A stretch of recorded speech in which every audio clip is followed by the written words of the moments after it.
Shalom Bapak Ibu dan semua saudara yang dikasihi Tuhan.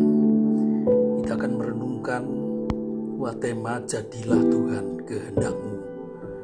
Saya akan membacakan dari Kisah Para Rasul pasal 10 ayat 34 sampai dengan ayat 36 demikian.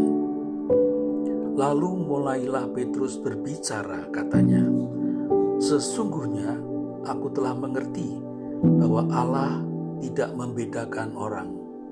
Setiap orang dari bangsa manapun yang takut akan Dia dan yang mengamalkan kebenaran berkenan kepadanya."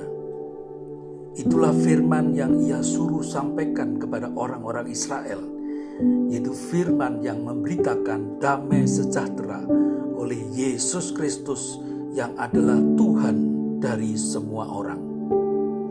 Bapak, Ibu, dan semua saudara, kita harus bersedia menerima hal-hal yang tidak dapat kita ubah dan berani mengubah hal-hal yang dapat serta harus kita ubah.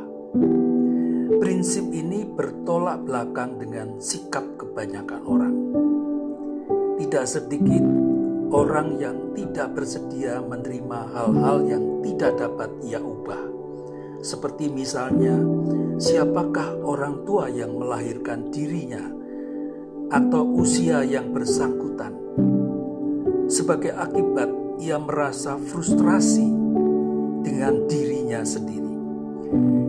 Di saat yang sama, ia tidak bersedia mengubah hal-hal yang sebenarnya dapat dan harus ia ubah.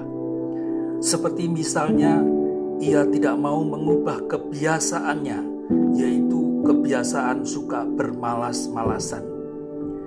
Padahal hanya dengan bersedia menerima hal-hal yang tidak dapat kita ubah dan berani mengubah hal-hal yang dapat serta harus kita ubah, barulah kita dapat hidup secara efektif. Prinsip inilah yang disimpulkan oleh Petrus di dalam Kisah Para Rasul pasal 10 ini.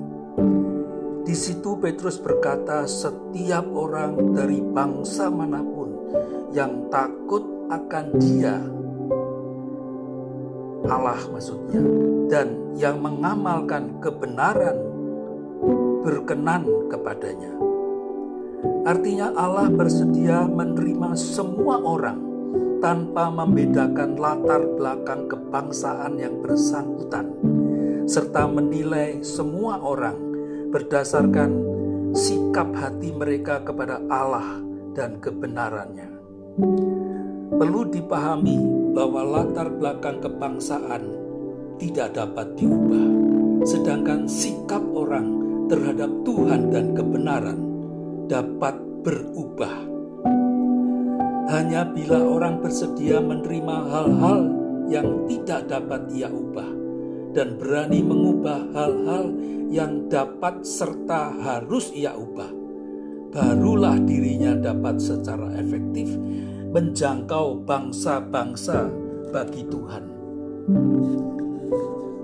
Pertanyaannya, apakah hal-hal yang harus dan dapat kita ubah di dalam diri kita yang belum juga kunjung kita ubah? Mengapa belum kita ubah? Mari kita berdoa. Tuhan, aku percaya apapun yang Engkau rencanakan dan kerjakan di dalam hidupku adalah baik dan akan membawa kebaikan bagi diriku. Aku bersyukur untuk hal-hal yang tidak dapat kuubah yang kualami di dalam hidupku, karena melaluinya Engkau membentuk hatiku agar menjadi semakin serupa dengan hati-Mu.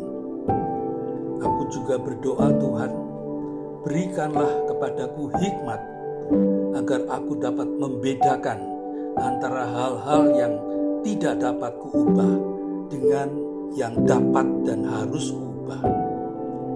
Ya Tuhan, berikan kepadaku iman dan keberanian untuk mengubah semua hal di dalam hidupku yang dapat dan harus kuubah, agar hidupku semakin efektif dan menyenangkan hati-Mu. Di dalam nama Yesus Kristus, Tuhan dan Juru Selamatku, aku berdoa. Amin.